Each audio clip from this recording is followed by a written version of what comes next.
নমস্কার, আমি ভাস্কর গাঙ্গুলি। এই রবিবারের সকালে আজ যে গল্পটি আপনাদের জন্য নিয়ে এসেছি সেটি একটি অন্যরকম ভালোবাসার গল্প। নাম তবু ভালোবাসি। গল্পটির রচনা আমার নিজের। এই গল্পটির নির্দেশনা দিয়েছেন শ্রীমতী শম্পা বিশ্বাস। এই গল্পতে কণ্ঠ অভিনয় যারা আছেন তারা হলেন ব্রতিন এবং পুলিশের কণ্ঠে শ্রী সুদীপ মুখোপাধ্যায়, শৈবাল এবং অন্যান্য পুরুষ চরিত্রে আমি ভাস্কর গাঙ্গুলি। এই গল্পে যে রবীন্দ্রসঙ্গীতটি আমরা ব্যবহার করেছি সেটি গেয়েছেন শ্রীমতী নহলী বন্দ্যোপাধ্যায়। এই গল্পের আবহ রচনা করেছেন শ্রী বাসব ব্যানার্জি এবং গল্পটির প্রচ্ছদটি এঁকেছেন শ্রী অরিন্দম নন্দী। আসুন শুনে নিই আমাদের আজকের উপস্থাপনা তবু ভালোবাসি।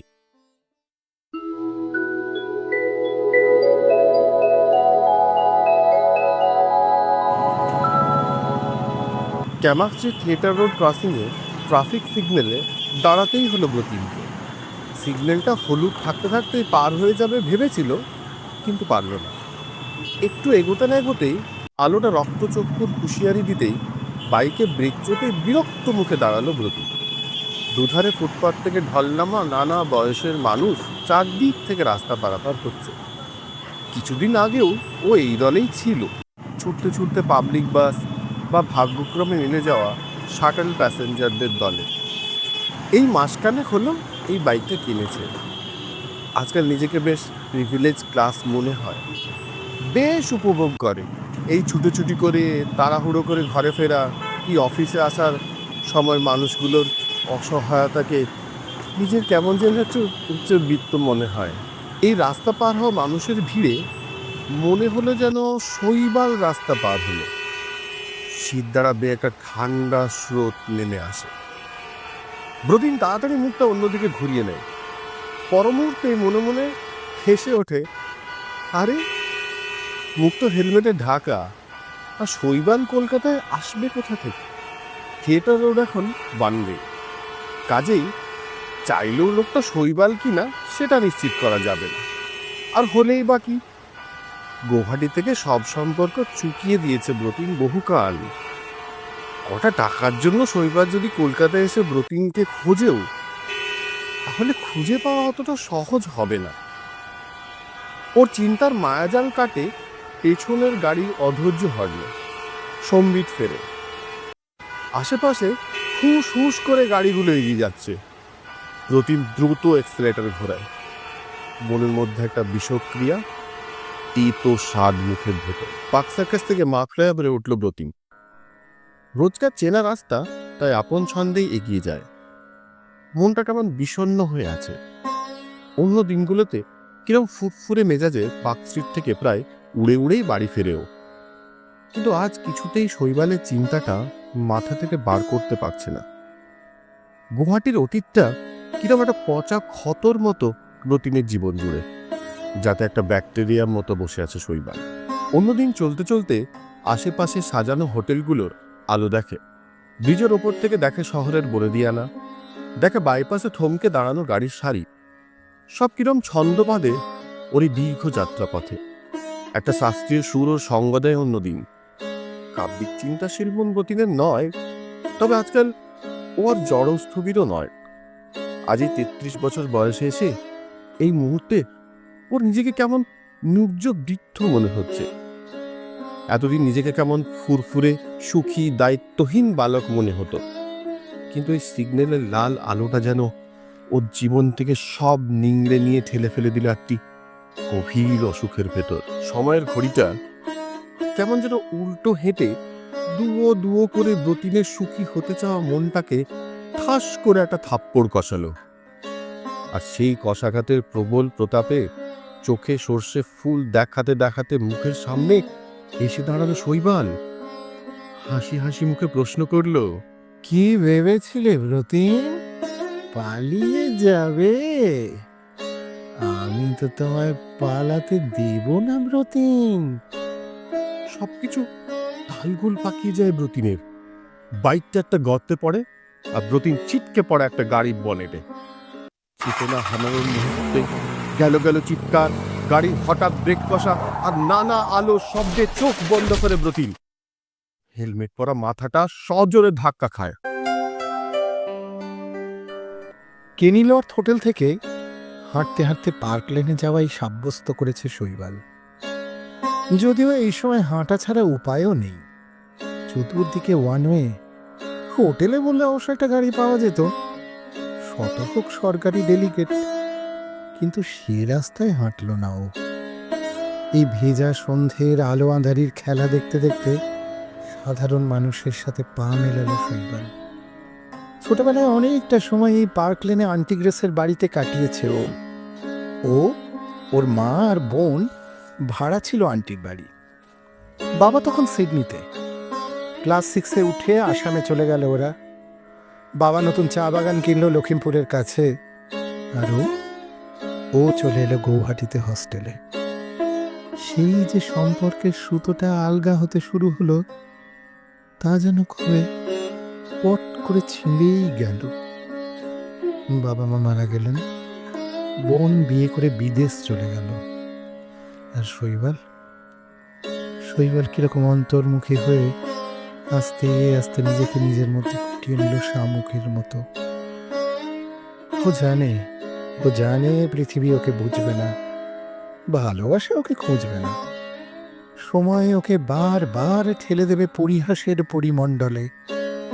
তাই তো এই বেশ, একা এবং একার যৌগ হয়ে বেঁচে থাকা এই 40 ছুঁই ছুঁই জীবনে।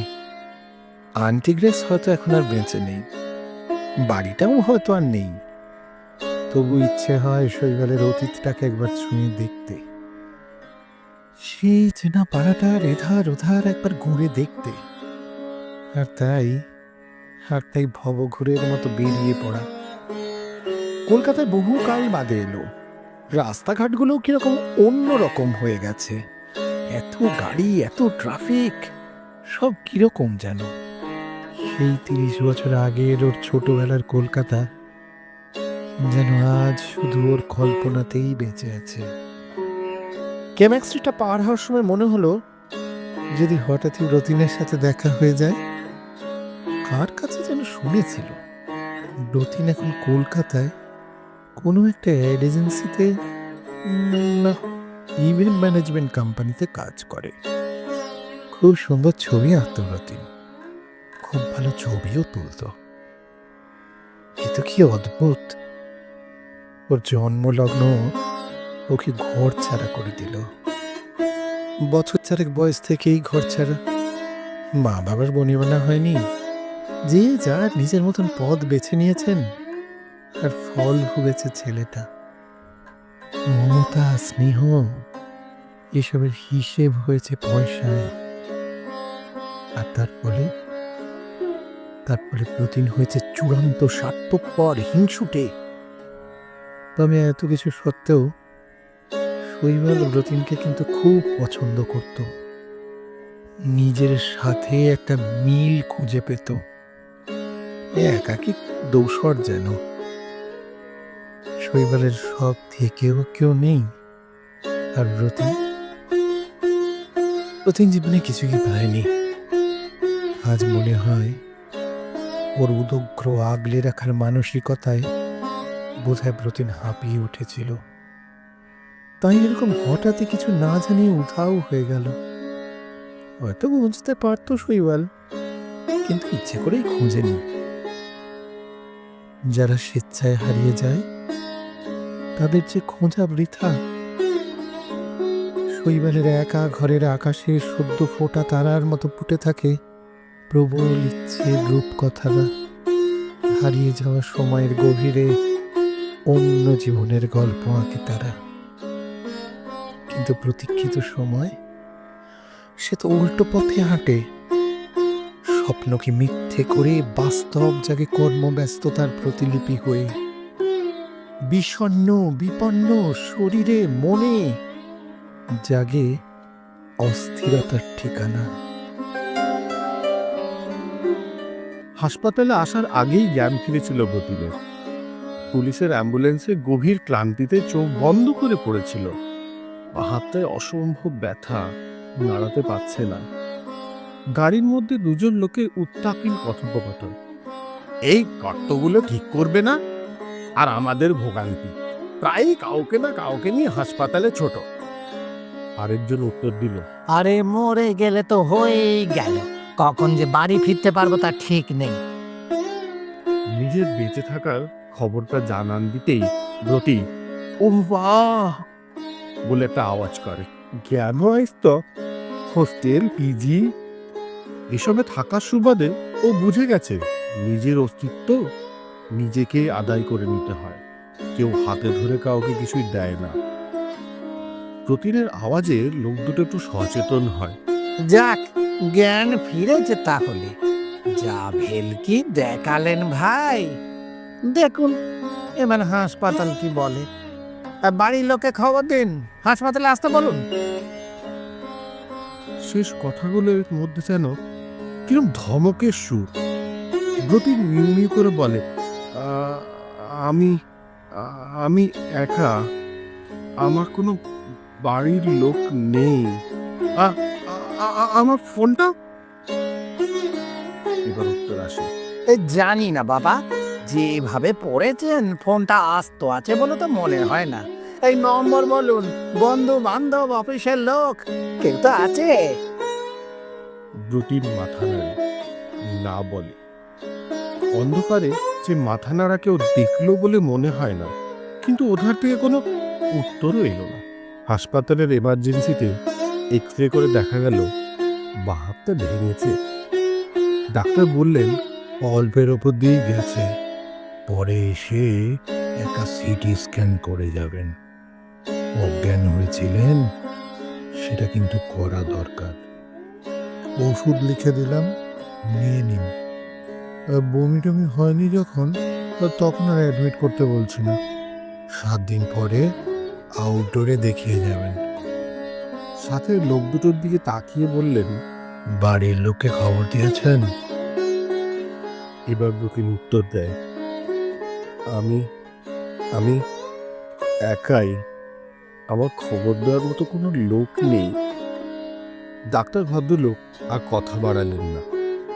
সাথের লোক দুটোকে বলেন, রিলিজ করিয়ে বাড়ি পৌঁছানোর ব্যবস্থা করে দিন।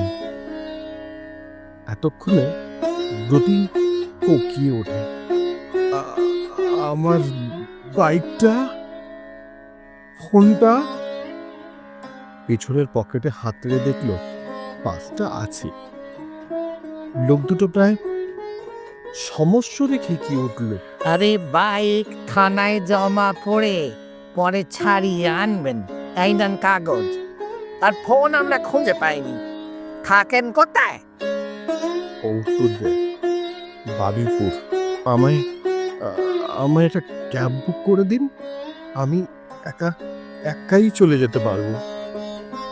লোক দুটো বারুইপুর শুনে কপালে যে জটিল বক্ররেখার সম্পাদ্য এঁকেছিল তা ওর ক্যাব ডাকার প্রস্তাবে সরলরেখা হয়ে গেল। দেতো হাসিতে বলল, দাঁড়ান আমরা ট্যাক্সি দেখে দিচ্ছি একটা। প্রায় মাঝরাতে কোনো মতে ফ্ল্যাটের তালা হলে ব্রতী ডাক ছেড়ে কেঁদে ওঠে। এতক্ষণের জমানো দুশ্চিন্তা, এতদিনের জমানো রাগ, ক্ষোভ, অভিমান দুরন্ত কান্না হয়ে বেরিয়ে আসে। দিব্যি দুটো মানুষ ভালোবেসে বিয়ে করলো, বাচ্চা হওয়ালো, তারপর একদিন আর পোষালো না। দুজনে আবার দুটো পছন্দের মানুষ বেছে নিল, আর ব্রতী স্রোতের ময়লার মতো ভেসে চলল একেবারে এই ঘাটে ও ঘাটে। কিছুদিন পর নিজেই বুঝে গেল নিজেরটা নিজেকেই বুঝে নিতে হবে। ততদিনে ওর ঠাঁই হয়েছে বোর্ডিং স্কুলে, কারণ বাবা মা দুজনেই তখন অন্য কারোর বাবা মা। সেসব সংসারে ব্রতিনের প্রবেশ নিষেধ। স্নেহ, মমতা, ঋণ মুক্তির স্বাদ পেয়েছে তারা অর্থের বিনিময়ে। আচ্ছা, আজ যদিও মরে যেত, কেউ তো জানতে পারতো না, কেউ তোকে খুঁজতো না। হাসপাতালে বেওয়ারিশ লাশ হয়ে মেডিকেল স্টুডেন্টদের সাবজেক্ট হতো তখন।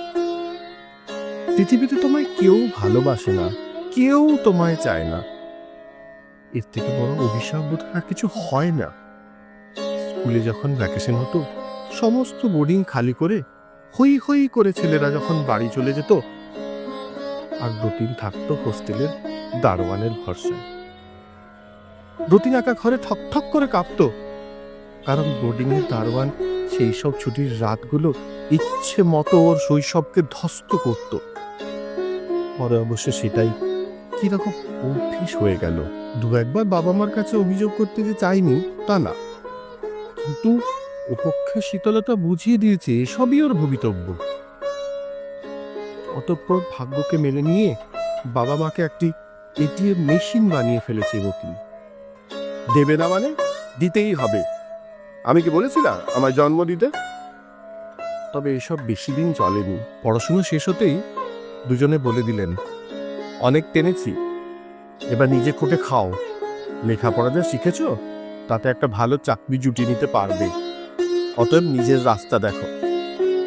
সেই নিজের রাস্তার খোঁজেই ডিব্রুগড় থেকে গৌহাটি একটা চলনসই চাকরি, আর শৈবালের বাড়িতে পেইং গেস্ট। ব্রতিনের জঞ্জালের মতো জীবনে সে এক অপূর্ব সময়। খনকচাপা ফুলের গাছ বেয়ে ঝরে পড়া টিপটিপে সোনালি বৃষ্টি, জীবনের মাকড়সার জালে আটকে থাকা সময় এসে বৃষ্টি যেন হিরে মুক্তোর কুচি হয়ে ছড়িয়েছিল। মেঘ ছেঁড়া আলোর মালায় টলমল করছে নিপুণ রূপকথারা। খরা ডোজে পেনকিলারে ঘুমিয়ে পড়ে ব্রতিন শুকনো জালের দাগ চোখের কোলে নিয়ে। আজ সকালে একটা প্রেস কনফারেন্স ছিল শৈবালের। দুপুরে এক ছোটবেলার বন্ধুর সাথে পার্ক স্ট্রিটে লাঞ্চ, আর তারপর অখণ্ড অবসরে কলকাতার ব্যস্ত রাস্তায় অতীত খুঁজে বেড়ানো, আর সাথে সাথে ব্যাকুল দুটো চোখে একটা মানুষকে। মাঝে মাঝে মনে হয় রতিনকে শৈবাল ভালোবাসে, মানে নারী পুরুষের মধ্যে যেরকম ভালোবাসা থাকে সেই রকম। শৈবালের মেয়েদের প্রতি কোনো আগ্রহ নেই, সে সমকামী। সেটা সে বয়ঃসন্ধির দিনগুলোতেই বুঝতে পেরেছে, আর এটাও জানে সেটা কোনো অস্বাভাবিকতা নয়। তবে না ওর মধ্যে কোনো নারী সুলভ কমনীয়তা আছে, না ও কোনো নারী সুলভ পুরুষকে পছন্দ করে। পুরুষকে ও পুরুষ হিসেবেই কামনা করে, যাকে বিজ্ঞানের ভাষায় সিসজেন্ডার হোমোসেক্সুয়ালিটি বলে। স্বার্থকে তড়িতে উড়িয়ে শুধুই যদি ভালোবাসতে ইচ্ছে করে, কেন তার স্বীকৃতি থাকবে না? তবে শৈবালের জীবনের ব্যাপারটা এত জটিল নয়, কারণ ওর অর্থ আছে, প্রতিপত্তি আছে, সামাজিক প্রতিষ্ঠা আছে, তাই সমাজের রক্তচক্ষু তোয়াক্কা নেই ওর।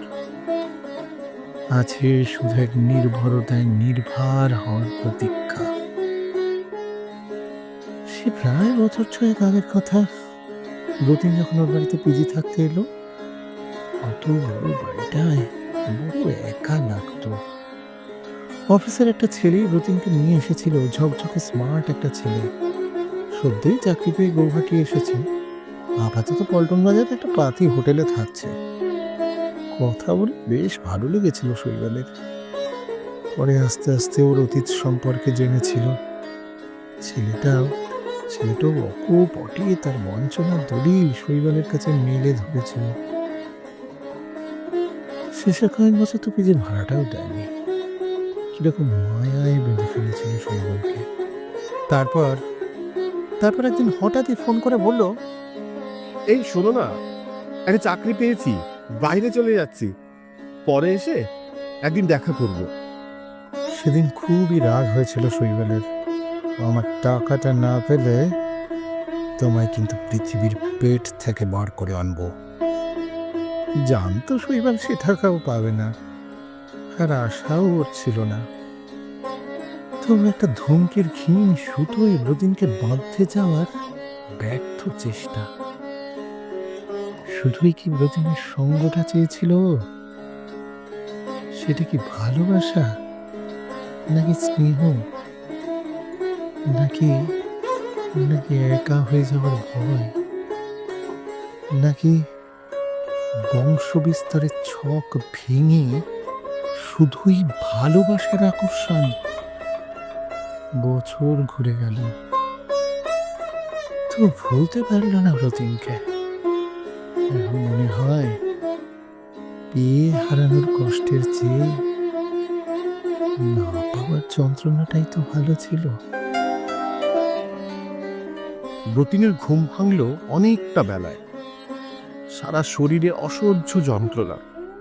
অভ্যাসবশে বালিশের পাশে হাত বাড়ায়, ফোনটা নেই। আবার বুক ফেটে কান্না আসে। জীবনের এই সময়গুলোতে মনে হয় ওর একটা দোকা দরকার। শৈবালের বাড়িতে থাকলে এতক্ষণে শৈবাল সারা বাড়ি এক করে দিত। ডাক্তার, নার্স সারাক্ষণ ওর মাথার কাছে বসে থাকতো। হঠাৎই এই দিনগুলোকে মিস করতে থাকে রতিন। কান্নাটা বুকের ভেতর বিন বিন করতে করতে গলার কাছে আটকে আসে, বেরোনোর পথ না পেয়ে। সবার আগে সিমটা ব্লক করতে হবে, অফিসে একটা খবর দিতে হবে, কাউকে একটা সাথে নিয়ে একবার থানায় গিয়ে বাইকটা ছাড়িয়ে আনতে হবে। কাল রাত থেকে কিছু খাওয়া হয়নি, তার ওপর পেইনকিলার। পেটের ভিতরটা কেমন গুলিয়ে উঠছে। কোনো রকমে ঘষতে ঘষতে উঠে ফ্রিজটা খোলে। প্লাস্টার করা হাতটা ঝনঝন করে উঠল। যন্ত্রণায় নীল হয়ে ধপাস করে বসে পড়ে ফ্রিজের সামনে। খেয়াল হয় শার্টটা নেই, কাল বোধহয় ট্যাক্সিতেই ফেলে এসেছে। ফ্রিজের ভেতর একটা আধখাওয়া পাউরুটির প্যাকেট হুবুক্ষুর মতো এক হাতে প্যাকেটটাকে টেনে গুগ্রাসে গিলতে থাকে। জলের বোতল কোনো ক্রমে খুলে ঢকঢক করে খানিকটা জল খায়। নিজেকে কিরকম আস্তা কুড়ো খাটা নীলি কুকুরের মতো মনে হয়। আর পারে না। বড্ড শৈবালের কথা মনে পড়ে। যদিও এখন কলকাতায় থাকে। হে ভগবান, কালকের ওই হঠাৎ মনে হওয়াটা যেন সত্যি হয়। কোনো মতে হামাগুড়ি দিয়ে পাশের ফ্ল্যাটে বেল বাজায়, বলে একটা নাম্বার দেব, একটু ফোন করবেন, আমার ফোনটা খান হারিয়েছে অ্যাক্সিডেন্টের সময়। রতিনের ঘোর কাটল মাথায় একটা ভরসার হাতের ছোঁয়ায়। আবারও চোখের কোল ভিজল। কোনো রকমে ডান হাতটা দিয়ে তার হাতটা নিজের কপালের ওপর চেপে ধরে। শৈবালের গভীর আওয়াজ, এত রাগ আমার উপর? দেখলে তো, পৃথিবীর পেট থেকে তুমি নিজেই ধরা দিলে। অ্যাম্বুলেন্স ডেকেছি, হাসপাতালে যাব, নিজেকে তো প্রায় শেষের পথে টেনে এনেছ। রতিন ভিজা গলায় বলে, পৃথিবীতে প্রবেশের অধিকারটা আমার হাতে ছিল না, প্রস্থানেরটা তো আছে। চলে গেলে কারো কোনো ক্ষতি হবে না শৈবালদা। কে বললো ক্ষতি হবে না? যদি বলি আমার ক্ষতি হবে? শৈবাল উত্তর দেয়। এই সস্নেহ স্পর্শে আবারও বুকের ভেতরটা হু হু করে ওঠে রতিনের। যে উপলব্ধি থেকে পালিয়ে আসা গৌহাটি থেকে, যে উপলব্ধি থেকে পালিয়ে আসা শৈবালের থেকে, সেটা যে সামান্য কিছু টাকার জন্য নয়, সেটা দুজনেই বোঝে। আবারও ঘোরের ভেতর হারিয়ে যেতে যেতে রতিন শোনে, সব সম্পর্কের নাম যে দিতেই হবে তার কি কোনো দায় আছে? কিছু সম্পর্ক অনামনি হয়ে থাকলেই বা ক্ষতি কি? নিশ্চিন্তে চোখ বন্ধ করে রতিন, কানের কাছে শৈবালের বলা কটা কথা নিয়ে। নাম নেই, তবু তুমি যে ভালোবাসি তোমাকেই। মাটি পায় না, পায় না, মাটি পায় না তাকে, মাটির বুকের মাঝে বন্দি যে জন মিলিয়ে থাকে। কবে কাটিয়ে বাঁধন পালিয়ে যখন যায় সে দূরে আকাশ পুরে গো, তখন কাজল মেঘের সজল ছায়া শূন্যে আঁকে, সুদূর শূন্যে আঁকে।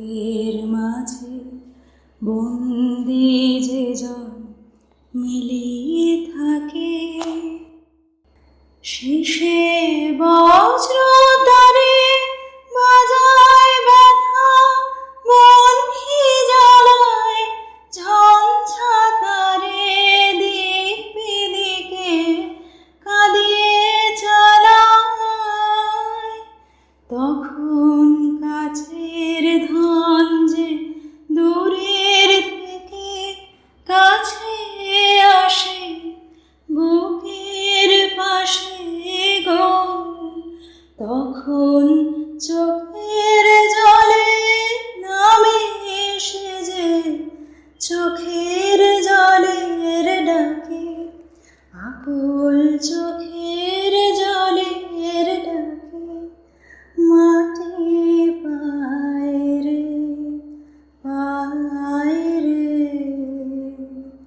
মাটি পায় রে তাকে মাটির বুকের মাঝে বন্দি যে জন গল্পটি কেমন লাগলো তা কমেন্টে জানার অপেক্ষা অবশ্যই রইল। মাটি আমাদের সকলের তরফ থেকে আপনাদের অসংখ্য ধন্যবাদ। আবার দেখা হবে আরেকটি গল্প নিয়ে আগামী সপ্তাহে। ভালো থাকবেন। মাটির বুকের মাঝে বন্দি যে জন মিলিয়ে থাকে।